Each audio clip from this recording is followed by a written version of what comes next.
Alex పాల్మిన్ అని కలెక్టర్ను ఛత్తీస్గఢ్లో kidnap చేసినప్పుడు నేను మధ్యవర్తిగా బిడి శర్మ గారు మేము వెళ్ళినప్పుడు ట్రైబల్స్ ప్రతి గ్రామంలో మమ్మల్ని ఆపారు. మాకేమో సమయం లేదు, కానీ ప్రతి గ్రామంలో మా కష్టాలు వినాలి, మా బాధలు వినాలి.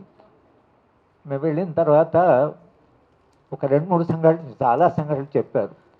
ఒక ఆమెనేమో నా కళ్ళ ముందే మా గుడిసంటు పెట్టారు, నా భర్తను చేతులు కాళ్ళు కట్టేసి ఆ మంటలు వేశారు. నా కళ్ళ ముందరే నా భర్త కాలి చనిపోయాడు. నేను ఎవరికి చెప్పుకోవాలి?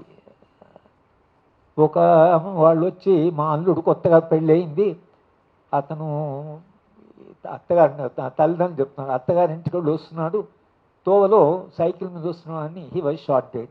ఎందుకు చంపారు? మా వాడికి ఏం సంబంధం లేదు, వాడు కొత్తగా పెళ్లి చేసుకున్నవాడు వాడిని చెప్పారు.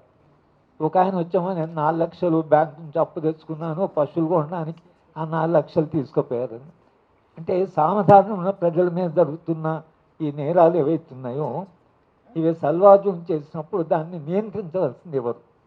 ప్రశ్న ఎక్కడ వస్తుందంటే దాన్ని అంటే ఒక్కొక్కసారి ప్రైవేటు వ్యక్తులు ఇలా అరాచకాలకి పాల్పడ్డప్పుడు దాన్ని నియంత్రించవలసిన బాధ్యత జ్యుడిషియరీ మీద ఉంటుంది, ప్రభుత్వం మీద ఉంటుంది.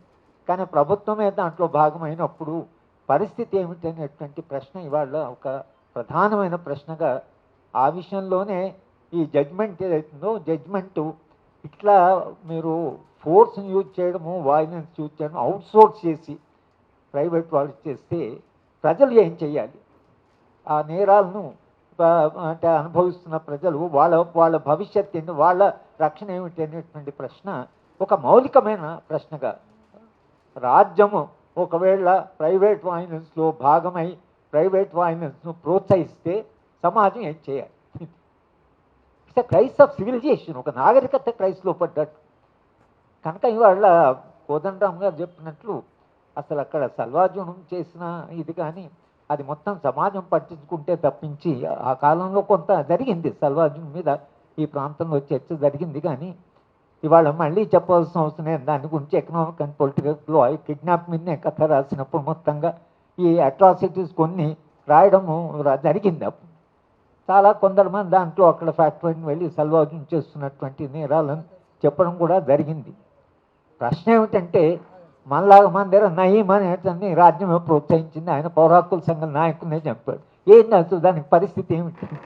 పౌర హక్కుల సంఘం నాయకులు పౌర హక్కులు ఒకరు వాళ్ళనే చంపినప్పుడు, ఆ చంపించిన వాళ్ళ వెనుక రాజ్యమే ఉన్నప్పుడు పరిస్థితి ఏమిటి అనేటువంటి ప్రశ్న చాలా ఆందోళనకరమైనటువంటి ప్రశ్న ఇవాళ జరుగుతున్న చర్చలో భాగంగా జరుగుతుంది.